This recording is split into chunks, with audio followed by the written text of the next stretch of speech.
I have many men in my life, but do I need them? Okay. I don't think so.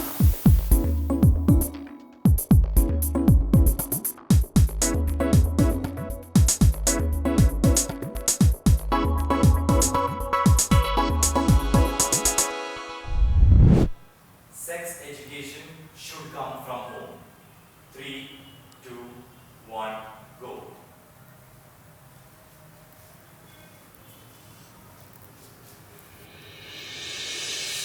I did not get the sex education that I should have gotten from home. I got it from the people around me in school, and we had a session about menstrual hygiene, about sex education, that biology chapter that we have.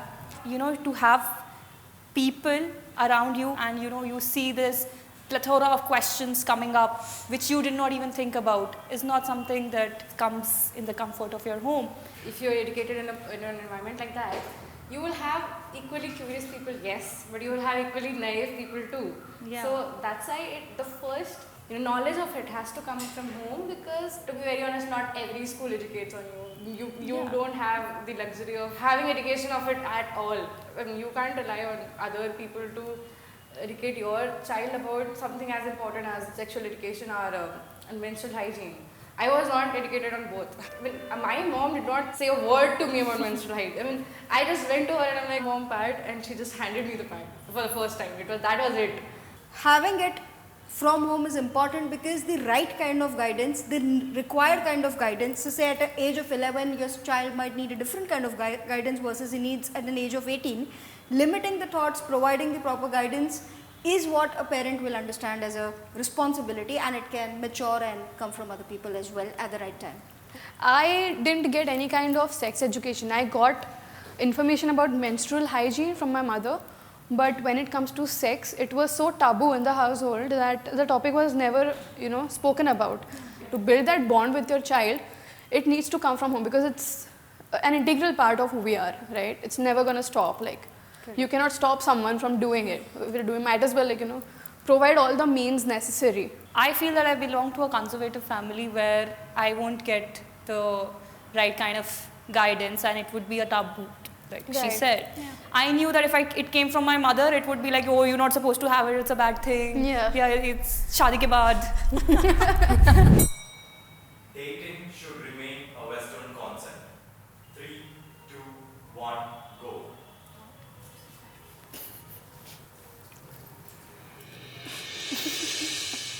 For me, it's a no-brainer. I mean, it's so natural to do. Exactly.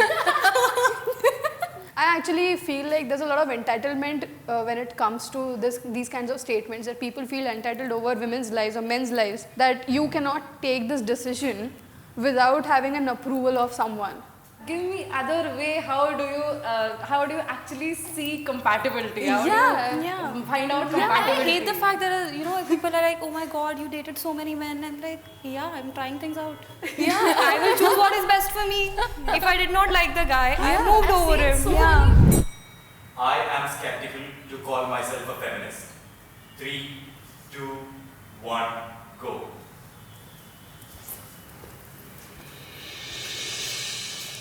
I feel like when you say the word feminism, it is again targeted towards women. It's like sectoring men, and I'm much more of an egalitarian person who wants to just let them do whatever they want as long as it's not hurting anyone, or harming the society. Which is why I agree to it slightly, because I don't want to be labeled and thought of as a pseudo-feminist who's charging at everyone, being like, why are you behaving like this? I think that's all how feminism is portrayed and not actually what feminism is. And that's why I am not skeptical about being called. It is what it is. You take it wrong, you're I mean, the problem is that there is a need for feminists to exist, and I would want to make it that there is no need for feminism to exist. I would rather love calling myself as a humanist than being calling as a feminist. Equal empathy to men and women, irrespective of the genders. I have completely opposite views, with all due respect to that, because we as a group over here are very empowered. We've all discovered that over the course. 80% of these women in this country don't. So when I say I am not skeptical about calling myself a feminist, it's because that I see that there is a need. So when I have a strong opinion about something and I say that I'm a feminist, I will point blank say that I'm a feminist. I won't be skeptical about it. After hearing that, I'm going to shift Yeah, actually, I think I'm in the wrong place. No, yeah. I didn't want to you were label supposed to myself. be I had to be there. What was the problem? We're in the right I'm strongly disagreeing to it. Sorry. Right now, the feminism that we are looking towards has become more towards male bashing and has turned towards feminism wanting people to move towards equality of outcome rather than equality of opportunity by encouraging women reservations in parliaments, in everything. If you want to be treated equally, you should not be asking for reservations, is what I believe in. You should work hard. You should earn the place you have right now. We can push our way through life. The reason why I stand there is for all those other people who do not have that luxury. Maybe empowering women a lot is required because the scales are a little unequal right now, but we should move towards a more egalitarian society in the sense that we should not encourage women to file, like, for example, 80% of the rape cases in India are fake. I've actually come across a lot of Yeah. cases that were filed just out of spite because they wanted to get back to the man. Some yes, Yeah. 80% no. Yeah, I'm here because I don't want to get labeled in any particular way. I need a man in my life. 3, 2, 1, go.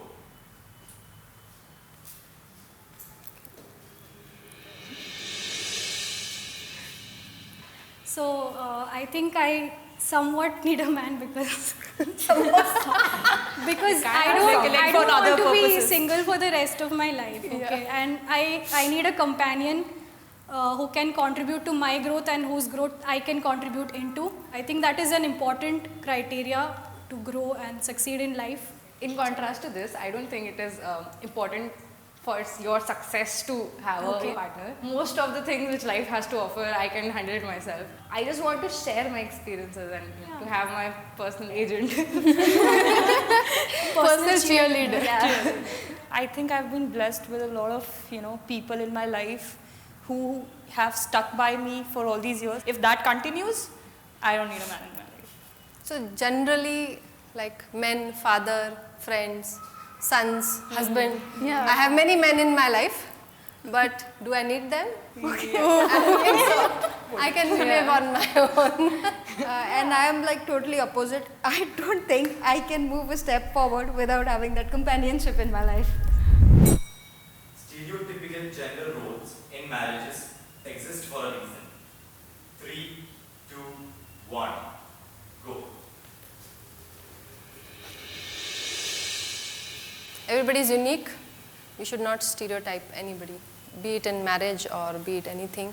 By stereotyping genders, we just make life difficult for both the genders. So since childhood, at least because I come from a typical Marwari family, this is what I've seen, that the cooking, taking care of the children, etc., the tasks or roles defined for a woman versus going out and earning is a role defined for a man. Now, because I have moved generations from where it all started, and I go work and I travel 3 hours a day, irrespective of how much ever I earn, irrespective of what the hell I go through at office and politics and a lot of work, but I'm still expected by the family members to be doing all the household chores. So it's just because the role was stereotyped. Yeah, after all that. Even I'm gonna I'm gonna move because I don't have an experience and you talk of experience, so yeah. I take care of my brother and my sister alone. So there are some issues where my brother got into a mental stress condition, and no matter what I try or my mom tries, there are some things which only my dad can put into perspective for him, and he needs a role model which is like him and a person who they can look to and visualize themselves in that position. So I think that's why I'm not strongly agreeing to it still. Now that I'm 23 years old, in a typical Indian family, they start looking for guys. Like arranged marriage is a huge thing in India. But I don't think like I am suitable for that kind of an environment where I'm expected to take care of just the house and I'm not allowed to, explore other options, explore my strengths and weaknesses. I don't want to do that because at the end of the day, I might be making myself unhappy. I'll end up making the other person unhappy and the entire family unhappy. In general, I feel that most people are not capable of finding their own purpose in life. They need a sort of a guideline that they can look up to. When I see gender roles completely being smashed, and in Western countries, the trend is that families are breaking and there's nobody taking care of the kids, or everybody wants to go out and work. But I think that gender roles give a guideline that if this is followed, then a society may be more stable. When it comes to my culture, I have seen so many people praising their, daughters-in-law, saying that okay, they are working and they are handling the household also. Whereas I don't hear that men are helping her out when it comes to handling the household stuff. And whenever I come across someone who is not chasing after a career very aggressively and they want to just stay at home and take care of the household, they are assumed that they might not be smart enough. I feel safe in this country. 3, 2, 1, go.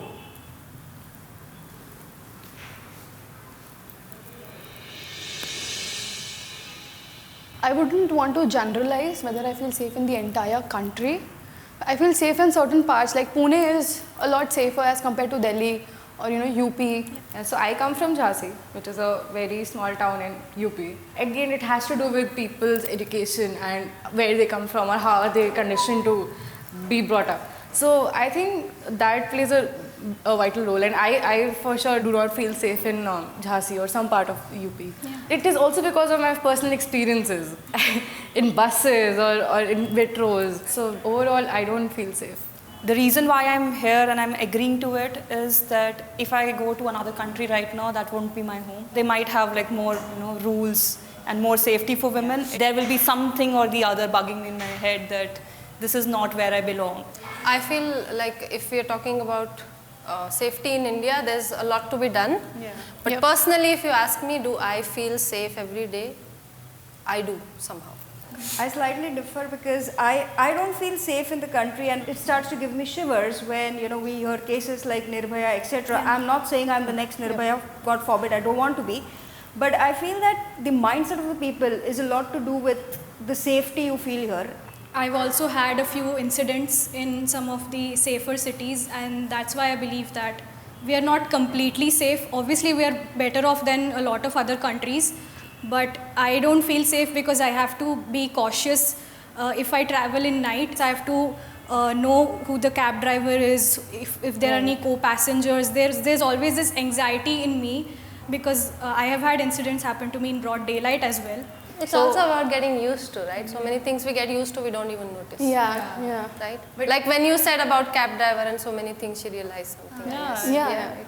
I would like to say that neither are men. Like at night, since there is less number of crowd on the streets, even men get mugged, they get robbed, and a lot of bad things happen to them as well. Motherhood is an integral part of being a woman. 3, 2, 1, go.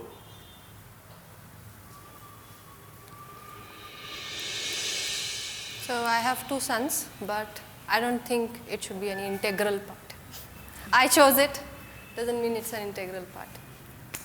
Because I've gone through the motherhood experience myself, I think that until it happens, you don't find the necessity or the need to be a mother, and we think that it is not integral part of you. But once it happens, it is like your own rebirth, and I really feel that having that power to nurture a body within yourself, it's a journey by itself, and it's an amazing experience. I think it's beautiful that 2 mothers are standing on the other side. Yeah, I agree with you. Like we've made for a reason. That being said, I don't want to contain the idea of motherhood and only your children, only the people who you give birth to. Like that again takes away a lot of power from people who want to adopt and who can't have kids but want to enjoy that feeling.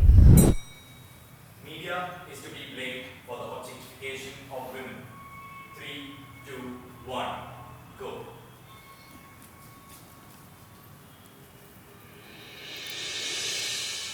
I don't know if all of you have seen that item song of Nora Fatehi dancing, and the camera zooms in on her ass and then zooms out on her ass, and then that entire song wasn't even needed in the movie. There was this news article about Deepika Padukone's cleavage and all these things. Do we need that in our lives? In fact, you see a picture on Instagram as well. If I post a picture in a bikini, I will get 250 likes. If I post in a salwar kameez, I won't get 250 likes. I agree that media adds to that objectification, but I don't think it is media responsible for that objectification. It is the mindset that is responsible for that objectification of women.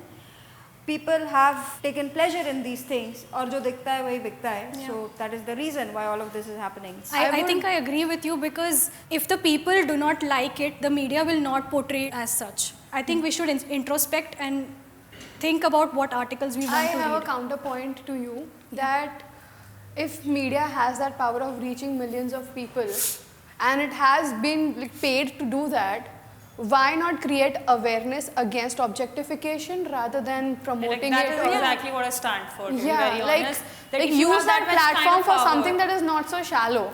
As a child, the first thing I saw objectification was in media. I did not learn it. So for now, if younger generation is learning objectification, is also a huge part of it is also because of the media. What I think is if I point fingers at media, I escape self-responsibility. Very true. Yes, true. So instead of spending my time on analyzing what media should do, there might be so much objectification in my mind. I would like to rather remove that. I support the Me Too movement. 3, 2, 1, go.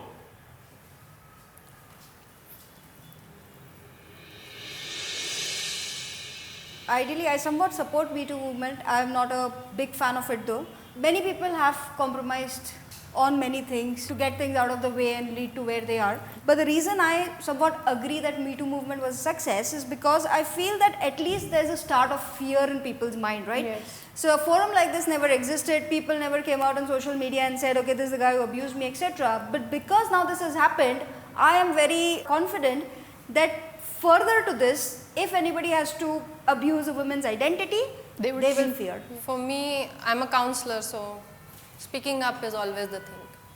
Whatever it leads to doesn't matter.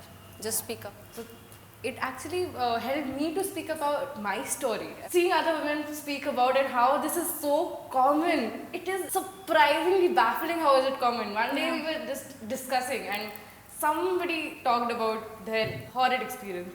And the other girls started speaking, and the whole room was speaking about their experience. This Me Too movement actually helped a lot to voice Yeah. their opinion. Very in important to those speak terms, up. you know, I completely agree that like she said and all of you said that it was a start, it was a great start. But it should not have been just about voicing out. Had it been more about consequences, I think I would have supported it and I would be like, yes, this is what we wanted. Yeah, I agree. Give a round of applause.